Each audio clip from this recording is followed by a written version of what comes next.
स्वागत है आप सभी का। आप देख रहे हैं द राजनीति का विशेष सेगमेंट खबर और विश्लेषण। मैं हूं जब्बार खान। दोस्तों, संसद से सड़क तक दिल्ली समेत उत्तर भारत की जहरीली हवा से नन्हे मासूमों बुजुर्गों की मौतों पर मोदी शाह की सरकार का निर्दयी अंदाज आपने देख ही लिया।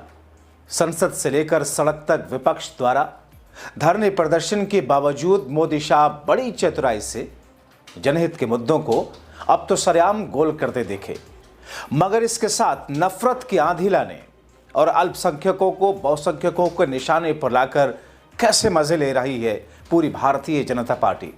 मगर अब ऐसा नहीं हो पाएगा। दोस्तों, सबसे पहले नफरत की पराकाष्ठा का 2 मिनट 59 सेकंड का एक वीडियो आपको दिखाते हैं। एक सोशल मीडिया यूजर ने इस वीडियो को पोस्ट करके लिखा, पुलिस प्रशासन कानून संविधान को चुनौती देते ये गुंडे लोगों को जान से मारने की खुलेआम धमकी दे रहे हैं, नरसंहार की बात कर रहे हैं, मुसलमानों के प्रति नफरत को बढ़ावा दे रहे हैं। डॉक्टर प्रकाश नाम का ये व्यक्ति और उससे जुड़े सभी लोगों का कहना है, कितनी भी धारा लगा दो, हम कानून तोड़कर अपना काम करेंगे। नमस्कार दोस्तों, जय श्री राम। जय श्री राम। जय श्री राम। भाई एक बार ये बिल्कुल ये तादाद दिखाओ सनातनियों की। मैं एक बात बोल देना चाहता हूँ, जितने भी हमारे बड़े भाई बैठे हैं, हमारे यादव जी हो, चौधरी जी हो, पंडित जी हो, और जितने भी हमारे भाई सारे हैं, अलग अलग स्टेटों से सारे आज मिले बैठे हैं। कुछ चर्चा हो रही थी गौ रक्षा को लेकर।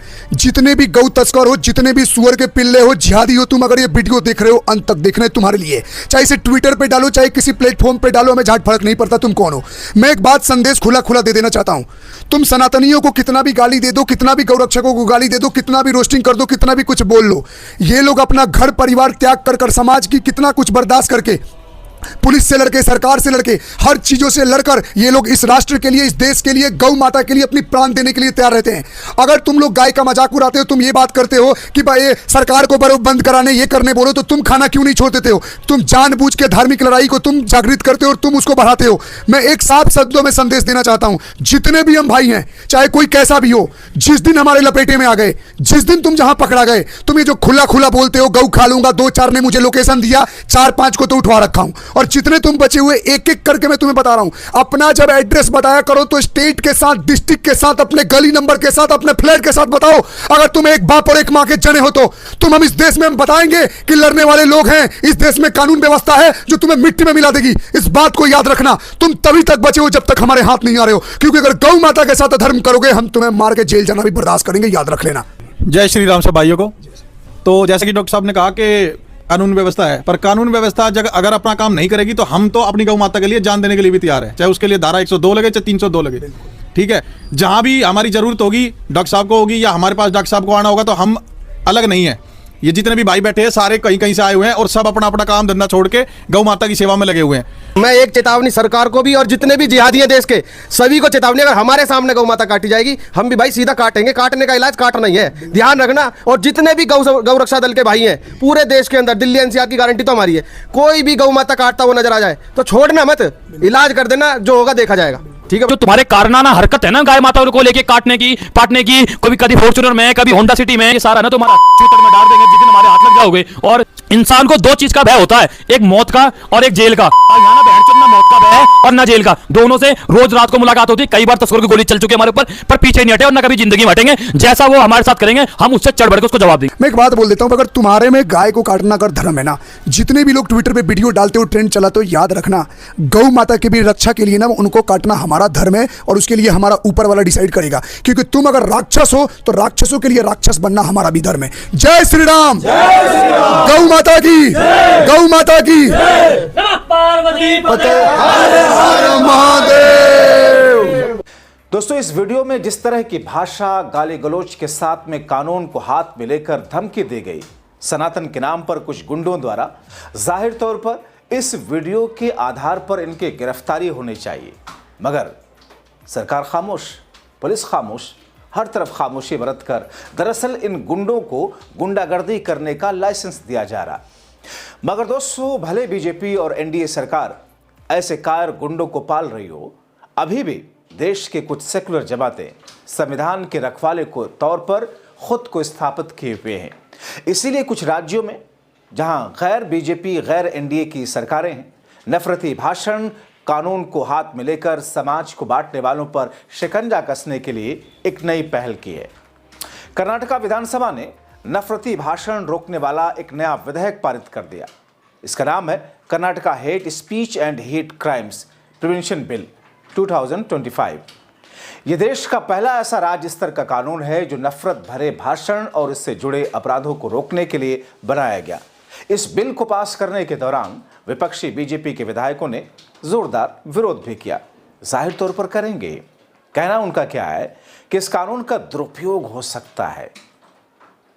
इसे सोशल मीडिया पर या राजनीतिक बातचीत में असहमति जताने वालों को चुप कराया जा सकता है। ये कौन कह रहा है? मोदी शाह के जमात के लोग। गजब है। विधानसभा में बहस के दौरान गृह मंत्री वहां के परमेश्वर ने बिल का बचाव किया। उन्होंने कहा कि यह कानून जरूरी है ताकि समुदायों के बीच में नफरत और झगड़ा फैलाने वाली बातें रोकी जा सके। उन्होंने कहा, कर्नाटका जैसे राज्य में सांप्रदायिक तनाव की घटनाएं होती रहती हैं, रोकना बेहद जरूरी है और ये बिल उसमें मदद करेगा। दोस्तों, ये बिल समाज में नफरत, दुश्मनी या दुर्भावना बढ़ाने वाले भाषण, अपराधों को रोकना, सजा देना चाहता है। इसे बोलकर, लिखकर, छापकर, तस्वीर दिखाकर या ऑनलाइन तरीके से फैलाई जाने वाली नफरत को रोकने के लिए लाया गया। यह कानून भारतीय न्याय संहिता 2023 और सूचना प्रौद्योगिकी कानून 2000 के साथ पुराने कानूनों के साथ चलेगा और ये उन्हें कमजोर नहीं करेगा। तो फिर सवाल ये है कि नफरती भाषण या नफरत फैलाने वाले क्या माना जाए? तो फिर सवाल ये है कि नफरती भाषण या नफरत फैलाना किसे माना जाएगा? आपको बताएं कि इस बिल के मुताबिक लिखी हुई बात, तस्वीर, ऑनलाइन संदेश को नफरती भाषण बताया गया जो किसी जीवित या मृत व्यक्ति, समूह या संगठन के खिलाफ नफरत, दुश्मनी या चोट पहुंचाने के इरादे से फैलाए जाए। नफरती भाषण में न सिर्फ बोलने बल्कि इसे बढ़ावा देने, उकसाने, इसके फैलाने में मदद करना भी शामिल है। इसका मतलब है जो मूल बात कहे और जो उसे आगे फैलाए, दोनों पर कार्रवाई हो सकती है। तो फिर ऐसा करता हुआ जब कोई पकड़ा जाएगा तो फिर सजा क्या होगी, जुर्माना क्या होगा? आपको बताएं कि पहली बार अपराध करने पर कम से कम 1 साल से 7 साल तक जेल, 50,000 रुपये जुर्माना। दूसरी बार अपराध करने पर कम से कम 2 साल से 7 साल की जेल, 1 लाख जुर्माना। सभी अपराध गंभीर और संज्ञेय माने गए और जमानत आसानी से नहीं मिलेगी।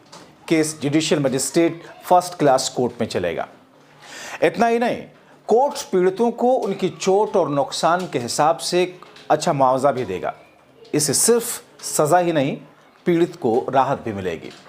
इतना ही नहीं दोस्तों, एग्जीक्यूटिव मजिस्ट्रेट, स्पेशल मजिस्ट्रेट और डीएसपी रैंक से ऊपर के पुलिस अधिकारी को अधिकार है कि अगर उसे लगे कि कोई अपराध करने वाला है तो पहले से भी उसे रोकने के कदम उठा सकते हैं। ये भारतीय नागरिक सुरक्षा संहिता 2023 के नियमों से होगा। ऑनलाइन नफरत रोकने के लिए सरकार एक विशेष अधिकारी भी नियुक्त करेगी। वो सोशल मीडिया कंपनियां या वेबसाइट को आदेश दे सकेंगी कि नफरत वाली सामग्री हटाई जाए या फिर उसे ब्लॉक की जाए। अगर कोई संगठन या फिर संस्था से नफरत वाला अपराध होता है तो अपराध के समय संस्था में मौजूद रहे इंचार्ज, जिम्मेदार भी दोषी माने जाएंगे जब तक वो साबित ना कर दें कि उसे पता नहीं था या उसने रोकने की पूरी कोशिश की। ये कानून तब लागू होगा जब राज्य सरकार नोटिफिकेशन जारी करेगी। कर्नाटका सरकार का कहना है कि इससे समाज में शांति बनी रहेगी, लेकिन विपक्ष को डर है वहां पर, चूंकि बीजेपी वहां पर विपक्ष में है, कि इससे अभिव्यक्ति की आजादी पर असर पड़ेगा। भारतीय जनता पार्टी को डर होने लगा। खैर, विपक्ष के नेता आर अशोक ने कहा कि यह कानून पुलिस को हिटलर में बदल देगा। इसमें जमानत नहीं होगी, सिर्फ जेल होगी। देखना है कि यह कानून कितना प्रभावी साबित हो सकता है। लेकिन दोस्तों, शुरुआत में मैंने जो वीडियो आपके सामने रखी, जिसे आपने देखा, ये तो महज एक झलक है। न जाने कितने ऐसे वीडियोस ऑनलाइन या फिर ऑफलाइन लोगों के सामने पहुंचकर किस तौर पर, किस तरीके की भाषा का प्रयोग किया जाता है, कैसे डराया धमकाया जाता है और फिर उनको कानून का संरक्षण हासिल होता है। बावजूद इसके सरकार और पुलिस एजेंसियों की जिम्मेदारी कि इसे रोकें, लेकिन देश में क्या स्थिति आप देख रहे हैं। इसलिए इस कानून की सराहना हो रही है। अपनी राय जरूर लिखें।